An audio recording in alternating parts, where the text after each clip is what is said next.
성경 이수를 말미암아서 교회가 존재하고 이 성경 이수를 말미암아서 우리의 영성이 밝아지는 것은 우리에게는 틀림없는 사실이죠.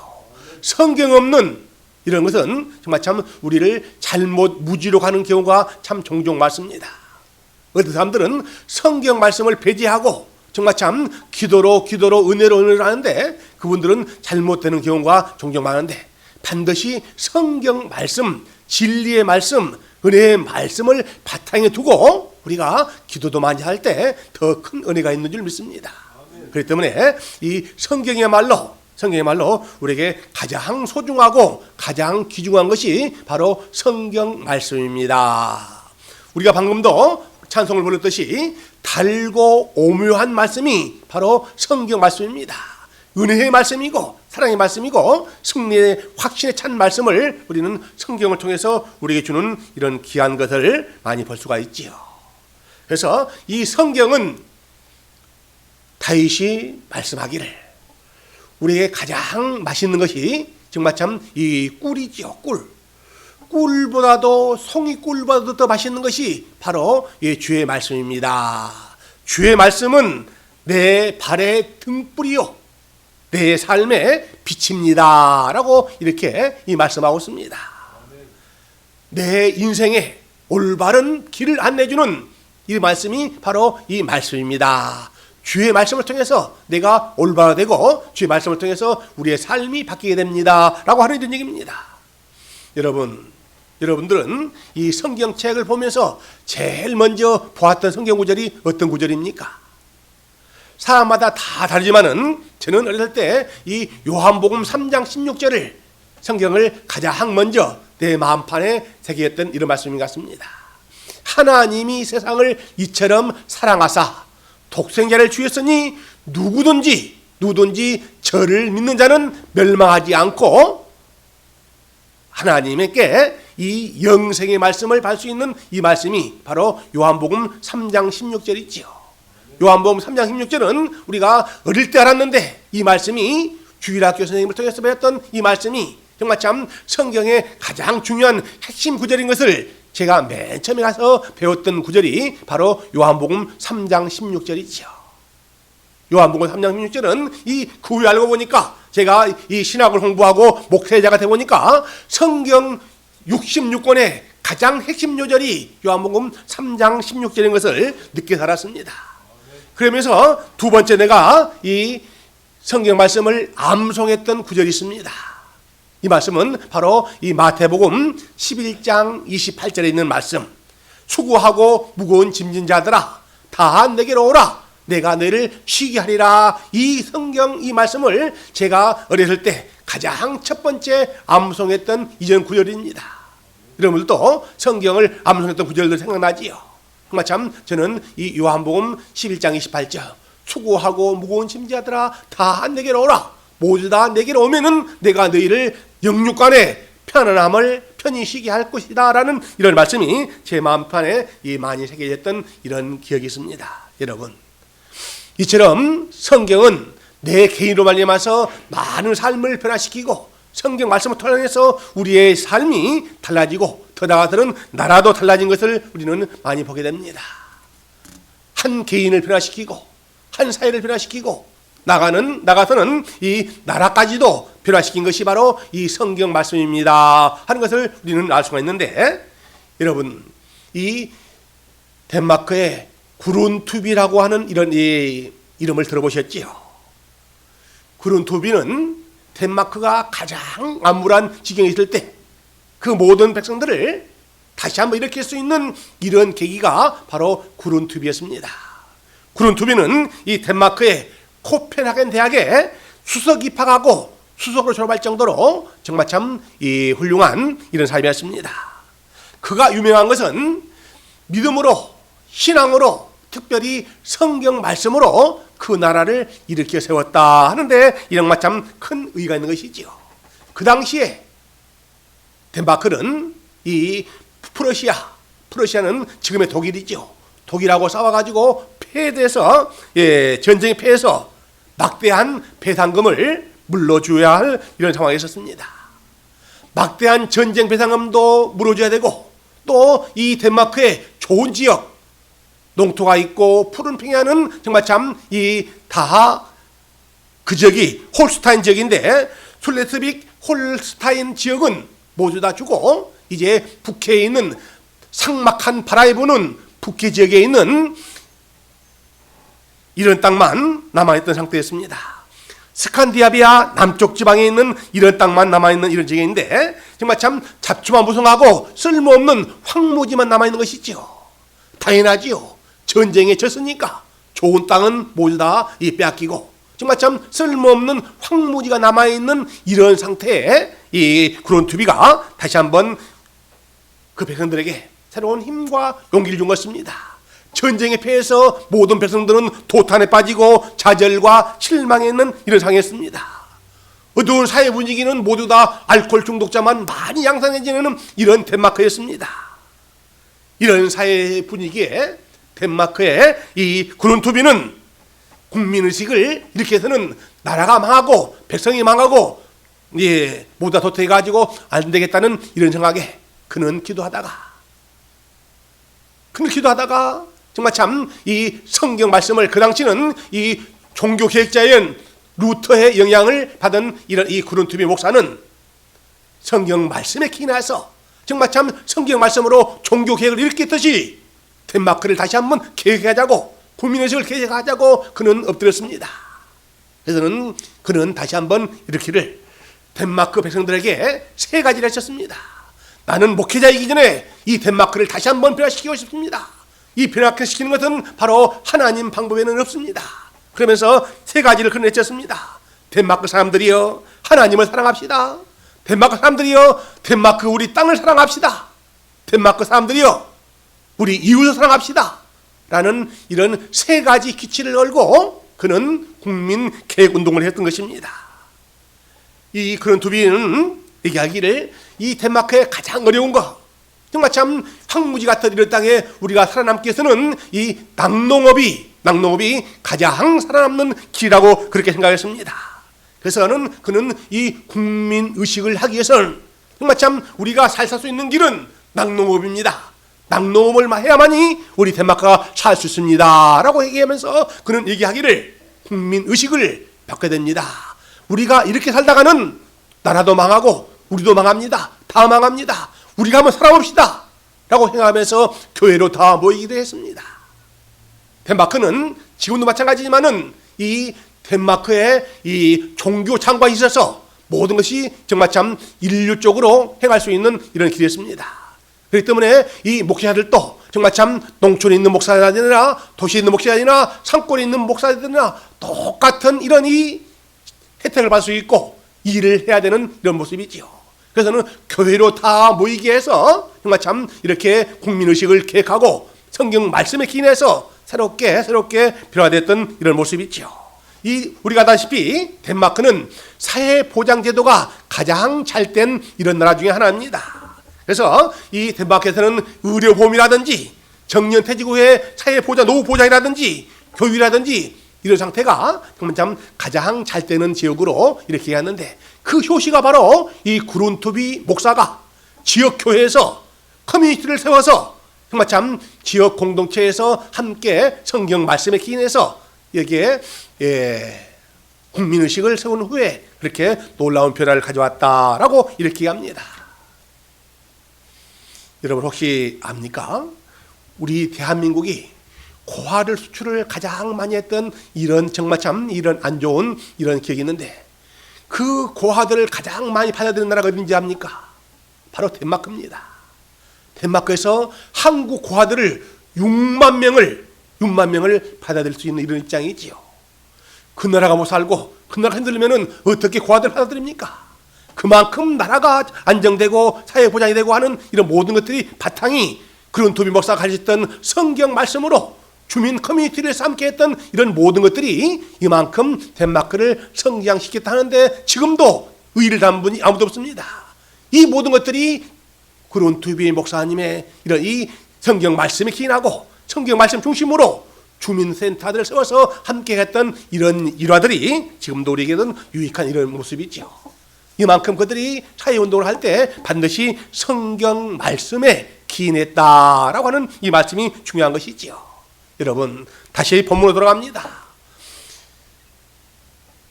디모데후서 3장에 있는 말씀은 사도 바울 선생님께서 가장 사랑하고 가장 아끼는 제자가 바로 디모데였죠. 이 디모데에게 주셨던 이 말씀이 바로 오늘 디모데후서 3장에 있는 말씀인데, 이 디모데후서 3장을 통해서 이 바울 선생은 그 아들 디모데에게 얘기합니다. 너는 무엇보다도 이 가죽 책에 쓴 거룩의 성경 말씀을 잘 익히라. 잘 익히고 잘 가르치라고 이렇게 부탁을 하고 있습니다. 너는 배우고 확신의 일에 거하라. 네가 배운 것을 알며 또 네가 어려서부터 성경을 알았나니 성경은 능히 너로 하여금 그리스도에 대한 믿음으로 말미암아 구원에 이르는 지혜가 있다. 성경은 바로 구원에 이르는 지혜가 있다라고 이렇게 말씀합니다. 그러면서 말씀하시기를 모든 성경은 하나님의 감동으로 기록된 것으로 교훈도 하고 책망도 하고 의로 교육하기에 유익하다고 이렇게 이 말씀을 하고 있습니다. 이 성경이 정말 참 우리 사람을 변화시키고 이 성경이 우리를 새로운 모습으로 올바른 길로 가게 했다는 이런 말씀이 있지요. 그래서 성경은 우리가 아무리 많이 읽어도 우리에게 유익되는 말씀이지 어렵다든지 힘들다든지 깊다든 이런 얘기는 하지 않습니다. 그래서는 성경이야말로 우리의 삶을 가장 올바른 길로 우리의 생명으로 하는 이런 것이죠. 정말 참 제가 좋아했던 성경 구절 하나가 바로 이 요한복음 14장 6절 말씀이지요. 예수님께서 말씀하시기를 나는 길이요 진리요 생명이니 나로 말미암지 않고는 아버지께로 갈 수 없다고 이렇게 말씀합니다.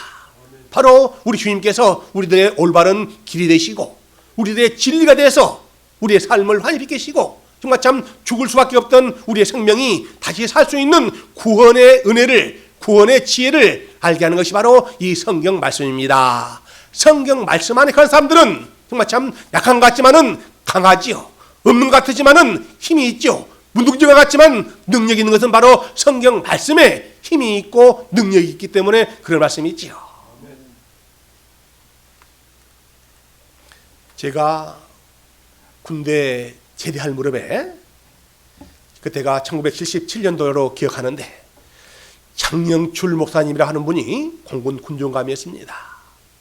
그 군종감에게 제가 이 제대를 한다고 인사를 했더니 장영출 목사님이 성경책을 저한테 가져라 했더니 성경책 말씀에 사인을 해주면서 저에게 주었던 말씀이 바로 갈라디아서 2장 20절 말씀입니다.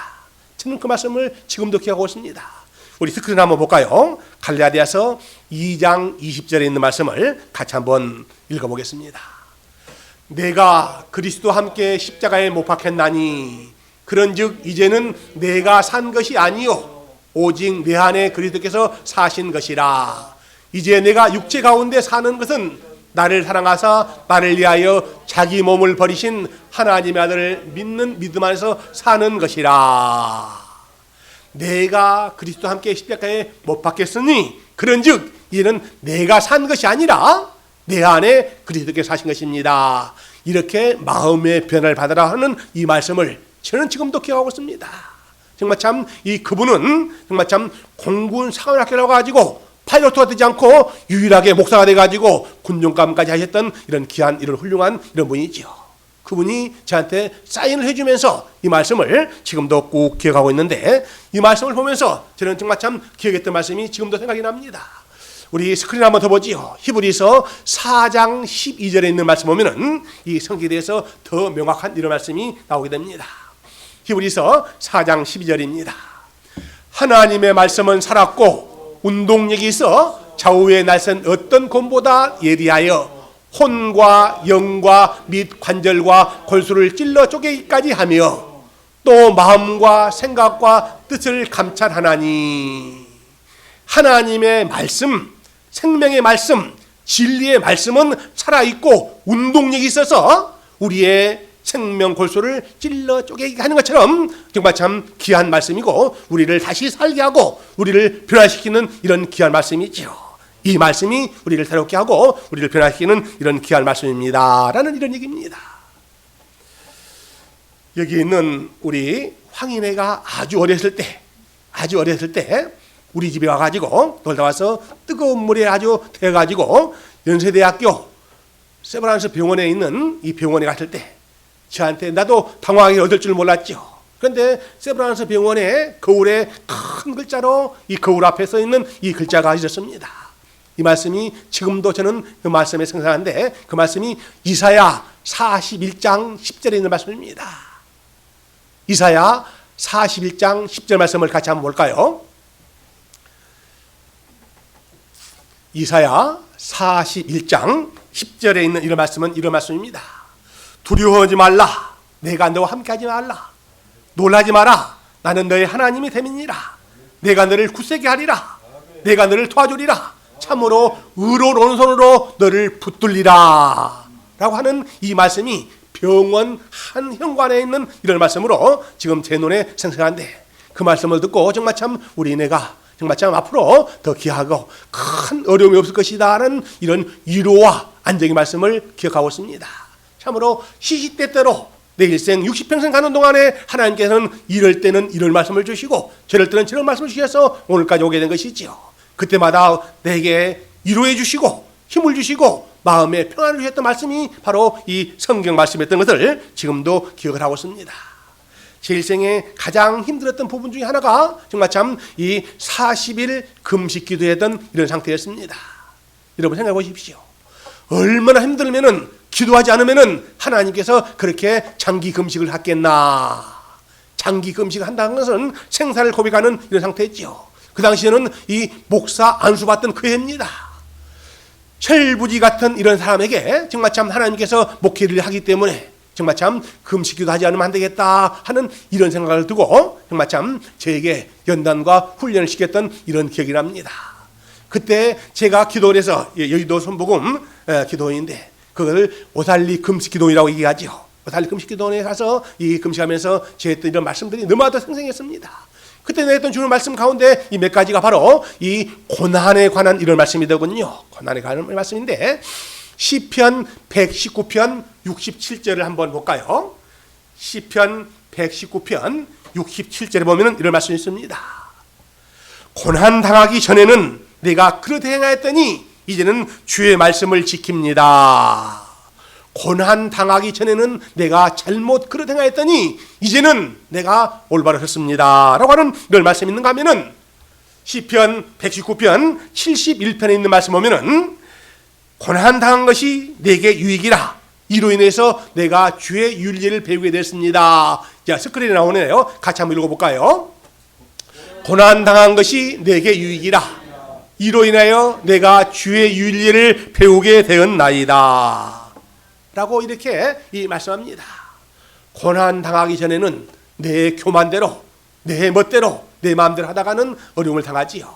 그러나 낮아지고 고난을 당하면은 고난 당하는 후에는 내게 정말 참 올바른 길로 유익한 이런 것들을 기억을 하게 됩니다.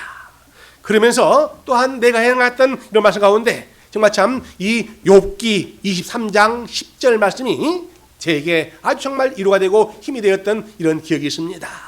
욥기 23장 10절에 있는 말씀을 같이 한번 읽어볼까요? 나의 가는 길을 오직 그가 아시나니 그가 나를 단련하신 후에는 내가 정금같이 나오리라. 여러분 여러 가지 힘들고 어려운 일이 있죠. 이때 이 말씀을 읽으면은 얼마나 나에게 위로가 되고 힘이 되는지 모릅니다. 아, 하나님께서 지금은 나를 훈련시키는 훈련 기간이구나. 아, 하나님께서 나를 이렇게 정말 참 단련시켜서 다음에 크게 쓰려고 하는구나 라는 이런 말씀을 드리니까는 정말 참 이 고난이 아니라 하나님의 훈련 기관으로 하나님의 교육 기관으로 이렇게 생각하니까는 나에게 정말 참 큰 힘이 됐습니다. 아니 정말 그 후로 하나님께서 나를 단련하신 후에 정금같이 귀하게 사용하시기 위해서 하는 이런 모든 과정이구나 라는 말씀을 드니까 내게 위로와 힘이 되었던 이런 말씀이 꼭 생각이 납니다. 그러면서 목회자가 돼가지고 정말 참 제가 결혼식 주례했던 이런 사람들에게 꼭 내가 잊지 않고 들려주는 성경 구절이 있습니다. 제가 장영춘 목사님이 제게 성경책을 주면서 사인했듯이 제가 결혼 주했던 사람들은 반드시 성경책에 사인을 해가지고 그들에게 주었습니다. 그럴 때 꼭 제가 잊지 않는 말씀이 바로 이 에베소서 4장 26절이었습니다. 에베소서 4장 26절에는 이런 말씀 같이 한번 읽어볼까요? 분을 내어도 죄를 짓지 말며 해가 지도록 분을 품지 말고. 아무리 좋은 사이도 아무리 부부가 아니라 누구라도 살다 보면은 서로 정말 참 삐그덕거리고 서로 싸우기도 하고 다툽니다. 이때 이 말씀을 기억하라고 제가 꼭 사인해서 줬던 말씀이 바로 에베소서 4장 26절 말씀입니다. 절대 싸울 때 싸우더라도 하루 해가 지질 때까지 그 분을 품지 말라. 분이 마귀는 그 틈을 타서 더 자꾸 앉는다. 그러니 하루 해가 지기 전에는 반드시 화를 품고 노염을 풀고 서로 정말 참 부부가 행복하게 사는 방법이 바로 이 말씀을 꼭 기억하라고 쭉 기억했던 이런 말씀이었습니다. 자, 시간이 있기 때문에 다시 한번 정리를 하게 되면 이렇습니다. 내가 힘들고 어려울 때마다 하나님께서 내게 주시던 성경 말씀이 정말 참 내 인생을 지탱하고 어려운 고비 때마다 하나님께서 나와 함께 하셨습니다. 그 말씀이 바로 살아 운동력인 말씀, 우리 심령골수를 찔러 쪼개는 말씀, 내게 힘이 됐던 이런 말씀입니다. 그러면서 내게 정말 참 처음 예수 믿을 때 우리 집안에서 모두 다 정말 핍박하고 힘들고 어렵게 했을 때 했던 말씀이 바로 고린도전서 1장에 있는 1장 17절 말씀입니다. 고린도전서 1장 17절에 있는 말씀은 그렇죠. 같이 한번 읽어볼까요? 십자가의 도가 멸망당하는 자들에게는 미련한 것이요 구원을 얻은 우리에게는 하나님의 능력입니다. 누가 뭐래도 나는 구원을 받고 은혜를 받아 좋은데 나를 이해하지 못한 사람들은 그 좋은 직장 두고 은행 증권회사 그만두고 왜 목회해야 되냐고 많은 사람들이 저한테 물어보고 이제 이해 못한 사람들은 정말 참 왜 그러냐고 얘기할 때 바로 이 말씀이 저한테는 정말 참 위로가 됐습니다. 십자가의 도를 모르는 사람들하고는 무슨 얘기를 하겠느냐? 금은부화를 아무리 주어도 알지 못한 사람들은 무슨 소용이 있겠느냐? 그러나 정말 참 내 마음속에 이런 기쁨이 이런 사랑이 있는데 너희가 그 뜻을 어떻게 알아? 라는 이런 얘기가 바로 이 십자가의 도가 멸망당한 자에게는 미련같이는 보이지만은 구원을 얻은 우리에게는 이것이 바로 하나님의 능력이고 하나님의 은혜인데 어떻게 합니까? 이 십자가의 사랑을 어떻게 합니까? 십자가의 사랑을 그때부터 전파했던 이런 삶이 오늘까지 오게 됐던 것이지요. 십자가로 말미암아서 고난받고 정말 참 어려움 당하고 마지막에는 부활하시고 승리하신 이 예수님의 그 모습이 정말 참 나한테는 지금까지 위로와 큰 소망이 됐던 것을 기억을 합니다. 이제 나이 60이 되고 정말 참 이제는 누가 버려도 좀 정말 참 내 인생을 정리해야 될 때 이때 주시는 이런 말씀은 바로 사도행전 20장 말씀입니다.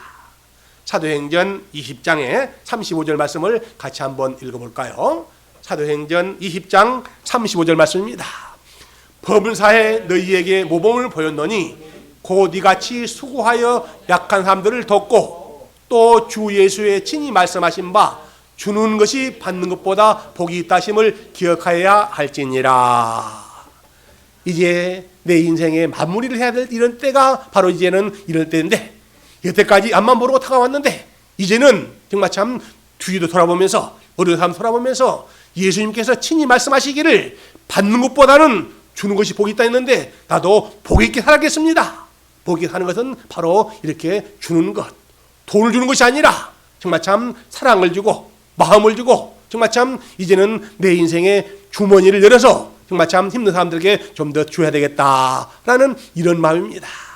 이것이 우리 예수님께 생각했던 이런 말씀, 정말 참 사랑을 나누고 은혜를 말씀, 이런 성경 말씀이 이렇게 우리에게 향하였는데 이제부터 우리의 삶을 이렇게 살게 되면 지금보다도 조금은 후회를 좀 더 적게 하게 할 수 있다라는 이런 말씀입니다. 여러분들도 이 성경이 방대하지만은 그때그때마다 여러분에게 주는 귀한 메시지가 있습니다. 그 메시지를 묵상하다 보면은 정말 참 우리에게 큰 위로와 힘과 용기가 된다는 이 말씀이 여러분들 마음속에 다시 한번 새겨지기를 우리 주님 이름으로 부탁을 드립니다.